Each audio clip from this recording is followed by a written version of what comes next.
Nemesis Origin, R-rated evil Batman. After a decade-long hiatus, the warped Batman's twisted and evil parody Nemesis is back in a completely new story from co-creator Mark Millar. The most experienced supervillain is set to embark on his deadliest campaign yet, with Batman illustrator Jorge Jiménez priming for his comeback. Nemesis premiered in 2010 as a component of Marvel's creator-owned label Icon Comics as a 4-issue miniseries. The tale of Nemesis, a powerful supervillain who utilizes his great money and tactical intelligence to battle some of the planet's most respected police officers, was told in the graphic novel by Millar and illustrator Steve McNiven. When Mark Millar developed this character, he wanted to create a hybrid of Batman and Batman's deadliest adversary, the Joker. Imagine somebody like Batman, who has all of Bruce Wayne's money and influence, but instead of safeguarding Gotham, he is one of the criminals pursued by the Dark Knight. You also don't have to think too hard about it. You can, in fact, read it. Nemesis is actually one of the many comics written by Mark Millar throughout the course of his career. For years, there has been chatter of adapting this storyline on the big screen, imagining what might happen if Batman played El Joker.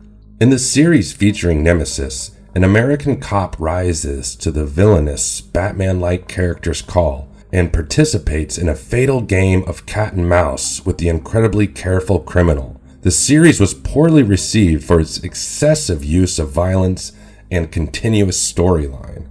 Before we go into our explanation, we have a very small request. If you like our content, please support us by subscribing to our channel. This is a small click for you, but for us it means a lot. Thank you. And let's begin.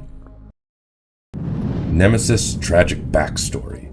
In revenge for Officer Blake Morrow jailing his parents for something like a hunting game that involved runaway teens and their affluent friends, depriving little Matthew Anderson of a happy childhood, Nemesis' primary goal is to eliminate now Police Chief Morrow and all that he holds dear. Up until this moment, all of the previous officers he had tormented were only practice. Nemesis began as a typical youngster until his parents were wrongfully jailed by police officer Blake Morrow. Then he went into crime, rising through the ranks from gang boss to drug exporter until he was eventually ready to face Blake Morrow. In the end, he dies. The story of the 4-issue comic book begins when Nemesis, the supervillain, ruins a Tokyo skyscraper, killing a SWAT squad and a police official. The FBI warns the chief inspector of the Metro Police, Blake Morrow in Washington, D.C., that Nemesis is pursuing him next. He is presented with a card that reads, 12th March at midnight, Blake Morrow, flatline still counts. Morrow's family has been placed in protective care. Nemesis intercepts Air Force One when they are flying over the District of Columbia, kidnaps the President of the United States, and crashes the jet into Washington, D.C., killing hundreds. Nemesis transmits an international broadcast, exposing the President captive right in front of his seat, and the comic concludes with him declaring, "It is time for everyone to hail their new fucking chief." Nemesis informs his minions that his name is actually Matt Anderson, and that his father killed himself when Morrow tried to jail him for pursuing runaway teens with his wealthy friends. Anderson, bored with good behavior and a lack of excitement, traveled the world to master the arts of crime, seeking to fulfill his mother's dying request to have Morrow murdered. While Morrow is present, Nemesis used poison gas to murder 20,000 people in the Pentagon, yet Morrow and his companion Stewart survive. Morrow and Stewart fire when Nemesis emerges in front of them, but Nemesis is hidden behind bulletproof glass. He admits that he slipped in an antidote into their morning coffee to tease Morrow regarding the inspector's impending death on March 12th. Nemesis is captured by the police, and he alleges he intended for himself to be captured. True, Nemesis's men have already breached the jail. Nemesis escapes, killing 97 guards using only his bare hands, freeing the convicts, and then destroying the prison.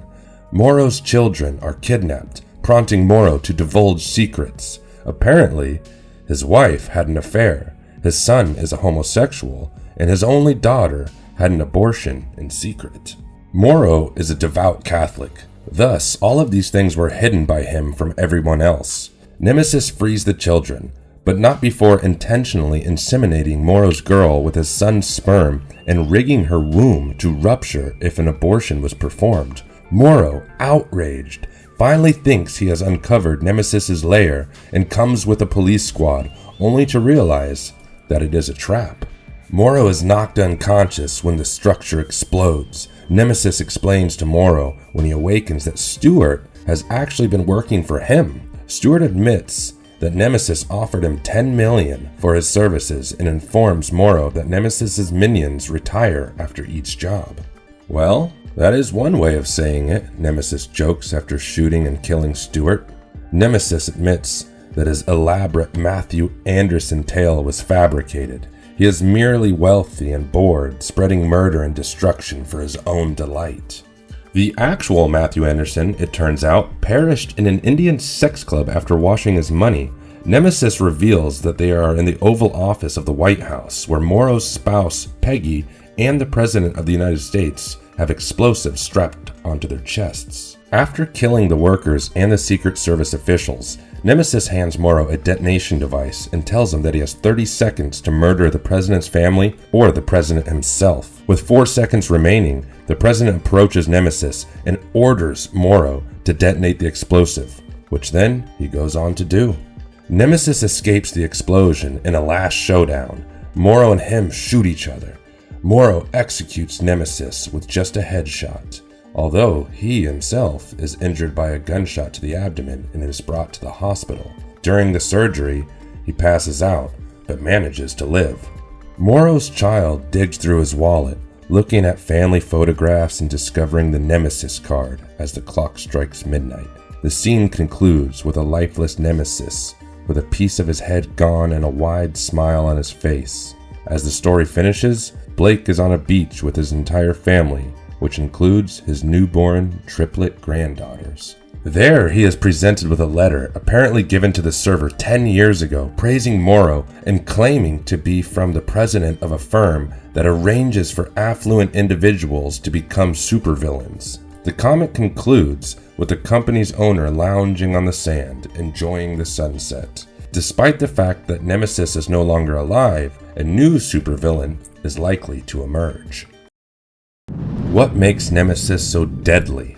Nemesis does not have any recognized powers or abilities. He defeats his opponents with preparation, talent, and sheer willpower. Nemesis has demonstrated adequate hand-to-hand proficiency in using pressure points and easily beat 97 armored riot jail guards. Overall, he is a really talented individual. He has also demonstrated that he is astute enough to plan everything meticulously. Although Nemesis is not the only Nemesis and had assistance with everything, it's still astounding for the agency to already have foreseen any difficulties he faces a number of years in advance.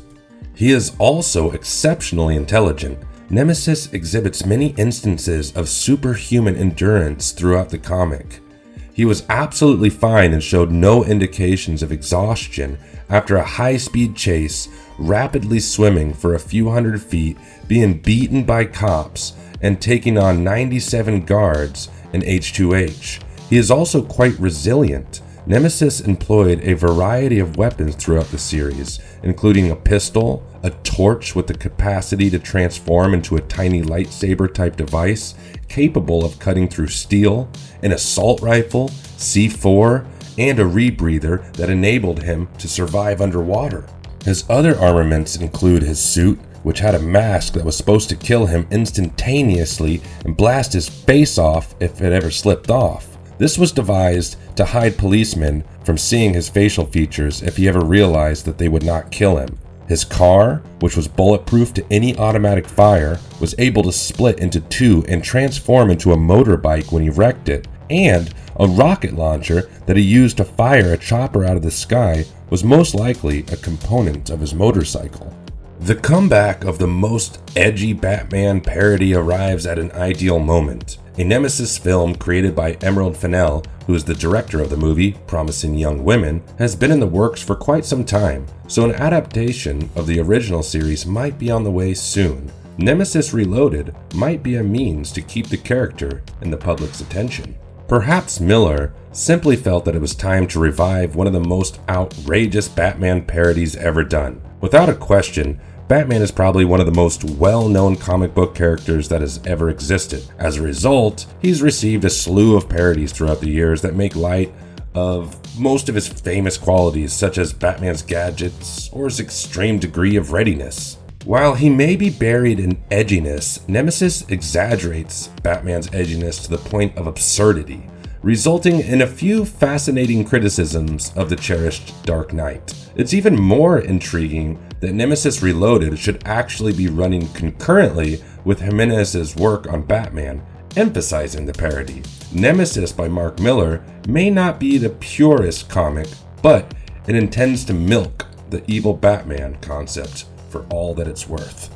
And remember, if you liked our content, don't forget to leave a like and subscribe to us if you haven't already. So have a good one and be safe. Thanks everyone.